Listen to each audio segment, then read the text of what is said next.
Hi there, and thank you for joining me for today's live reading of Esprit by Ev Thiel, and this is presented by Itsy Bitsy Book Bits. Chapter 1. Jacqueline Marie-Claire Duval de Laforge, a belle fée. Jacqueline ducked her head to avoid the Paris prefect's cynical gaze as he examined Jacqueline's papers. The platform of Gare d'Austerlitz teemed with travelers anxious to aboard. They glared at Jacqueline, blaming her for the delay. Even the shiny green locomotive's blast of steam accused her with each passing minute. She reached down to scratch behind the ear of the she-wolf beside her.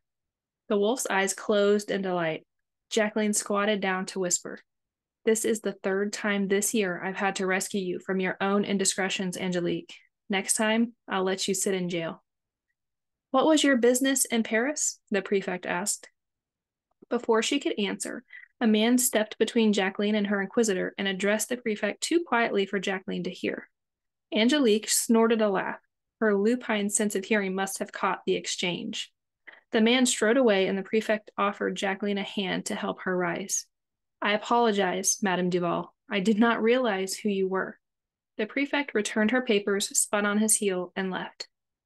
The conductor blew his whistle. As second and third class passengers boarded their coaches, he opened the door to Jacqueline's first class carriage and lowered the steps for her. Angélique leapt in, and Jacqueline followed.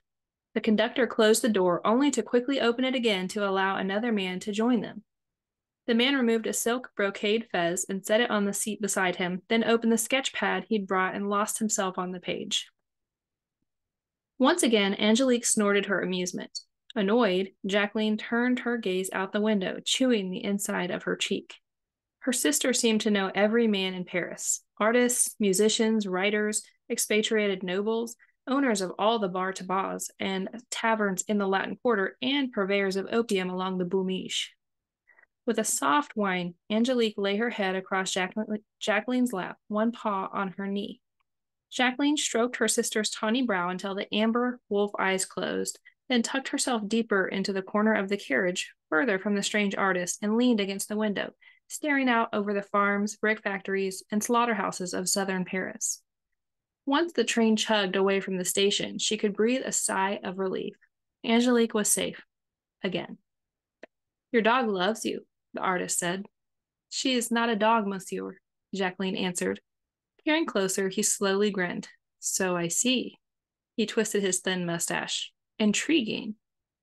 She wanted to scream. "She's my twin sister who is determined to destroy herself, body and soul, because she despises the beast she's become through no fault of her own, leaving me to clean up her messes, bail her out of jail, collect her unconscious body from some hashish den, or smuggle her out of town before the police track her down." Angélique whined once more and licked her hand. Jacqueline tempered her anger. She would not allow her sister's antics to ruin the flush of good fortune Jacqueline had enjoyed the past 3 weeks. 4 buyers had purchased her design for fuel conservation, and a 5th bought plans for a cooling system for his metalworks. She had also secured a commission to do a chemical analysis of a vineyard and develop a nutrient-rich fertilizer. The last elicited a nostalgic smile. The task essentially replicated the same project she had completed for her chemistry thesis at the Polytechnique when she was 15, allowing her to graduate with 4 doctoral degrees. Jacqueline folded her arms and snuggled down, her good humor somewhat restored.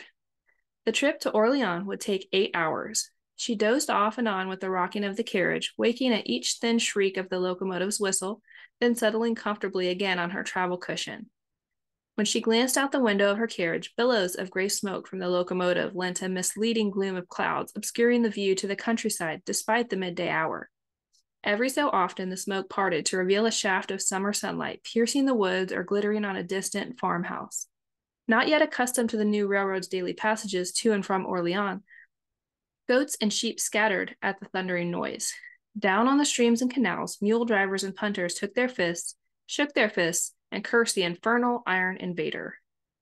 Angélique grew restless, confined to the little coach in the stifling mid-July heat. Jacqueline could scarcely blame her. If they had taken the road coach from Paris, her sister would have been free to run about on the frequent stops. Never mind, the trip would have taken 2 days and would have left them both filthy with road dust. Of course, Angélique and her antics held the blame for their manner of transport. Not that Jacqueline minded. As a polytech and master of the forge, she felt it her duty to give her patronage to the industrial marvel that was the new Paris-Orléans Railroad, particularly since she made frequent clandestine use of its rails. At least we're not locked into a compartment car like the unfortunates in the Versailles disaster last year, Jacqueline said to her sister. The man looked up from his sketch pad. Indeed, madame, what a horror, unable to free themselves as their train caught fire. These new coaches are much safer and a relief to my rheumatic bones. Jacqueline turned her head and chewed the inside of her cheek.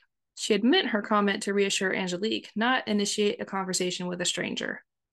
Angélique pawed lightly at her head, teasing her for her social inhibitions. Jacqueline ignored her and returned to her nap. The locomotive suddenly lurched with an ear-piercing squeal. Gasping, Jacqueline pitched forward as the brakes dug in. Angélique yelled as she fell to the floor, growling her displeasure as she climbed back up on the cushion. Cries of alarm rose from the adjacent first-class coaches, the Versailles tragedy uppermost in everyone's thoughts. Jacqueline peered through the dissipating smoke. The train had halted in the middle of a vast meadow. Frightened goats darted forward, charging the invaders, some stiffening and dropping to the ground, others bounding to hide behind the stolid cows. Off beyond the fields, a simple church spire rose above gray roofs. She looked at Angélique and shook her head. Not yet.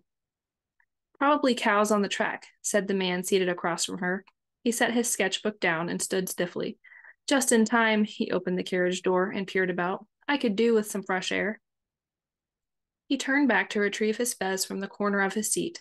As he set it on his head, he turned to Jacqueline to offer a hand. When she recognized Eugène Delacroix, she suddenly realized why Angélique had found their situation so amusing. Delacroix counted among the coterie of artists whose salons Angélique frequented. Jacqueline demurred, looking away.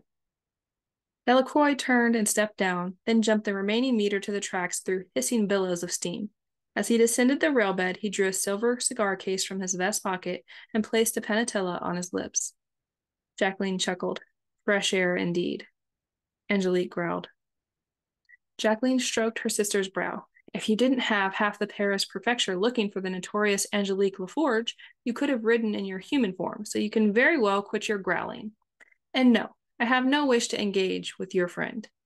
She rubbed Angélique's ear to calm her. Patience, mon ange. Will soon be there, and I wired ahead for a diligence to convey us to Bellefeuille, so it will await us. We should be home in time for supper. Her smile turned to a determined pout. Time for some new designs. Thinking of her drowning board, Jacqueline leaned over to see what the artist had been sketching. To no surprise, she saw her own face in several casts of repose or gazing out the carriage window, along with various poses of Angélique, maw to paws, or head resting on Jacqueline's lap. Delacroix had focused on Jacqueline's curls and the roundness of her eyes, but she wasn't happy with his depiction of her wide cheeks or her strong jaw and mouth. The sketches accentuated her less than feminine features. He had also insisted on portraying her bosom rather décolleté, despite the fact she wore a travel coat. Thank goodness he hadn't seen her without her coat. Her arms, large and firm and muscular from years at the forge, would have made him wonder if she were a woman at all. Delacroix is probably on his way to Nohant to referee the bouts between Madame Sand and Chopin. She chuckled dryly. Shall we demand payment if our likenesses end up on display in a certain someone's salon? Angélique's ears perked up and flickered. She pawed at them and whined. Sliding from the seat, she panted her sudden anxiety. Jacqueline stood to leave their coach, watching as several second and third-class passengers, mostly men, passed the forward first-class cars to see what had stopped the train. None of the other first-class passengers seemed curious enough to leave their coaches. Angélique leapt from the car. Jacqueline was about to step down, but halted when her poised foot knocked a tall gray hat off a gentleman hurrying past below the railbed. She managed to catch the hat. I'm so sorry, she cried. Your pardon, mademoiselle, he said at the same time. I didn't see. He broke off his sentence with a dazzling smile as he looked up into her face. Madame Duval? What a pleasure to meet you. Jacqueline didn't recognize him and could not fathom how he would know her. She turned her head and mumbled, hoping to avoid conversation. From the Brussels exposition last year? He pursued. Forgive me, we haven't met, but I found your presentation on the conservation of engine emissions fascinating. Jacqueline looked again to assess his features. She was never good with names unless they came attached to commissions for her engineering designs, but she considered making an exception for this man. He was older than she, probably by at least 10 years, and his wild curly blonde hair suggested he was of that fashion called romantic by the effete. He stood tall and muscular with a long, earnest face, clean-shaven, bright brown eyes, a Greek nose, and a bow to his upper lip that fascinated her as he smiled hopefully. Jacqueline curtsied with a slight nod, and she couldn't help returning his smile with equal warmth. Please, she said, just Duval. Alain de Guise, he returned. I worked with the railway. Your designs are quite revolutionary, if you don't mind my use of the word. She smiled even wider, blushing. At least 2 investors thought so as well. Ah, that explains why the prefect was so interested in you, he said. I let him know his error. Imagine France's foremost engineering genius stealing some bauble from a Moroccan prince. Jacqueline's breath caught. Angélique whined and circled. Embarrassed for her sister's sake, Jacqueline curtsied again and excused herself, but de Guise stayed where he was and extended his hand. Please allow me. Jacqueline gathered her skirt and petticoats and accepted de Guise's hand to guide her down the steps. He caught her as she jumped from the bottom step, holding on to her waist until she regained her balance. Unaccustomed to such intimacy, Jacqueline pulled away. De Guise then offered his arm. She considered it with a growing sense of discomfort. Thank you, but I need... Angélique nosed between them and pushed Jacqueline forward. De Guise stared at in astonishment as Jacqueline set her hand on the wolf's head instead of on his arm. Thank you again, Monsieur de Guise, she called as she took her leave of him.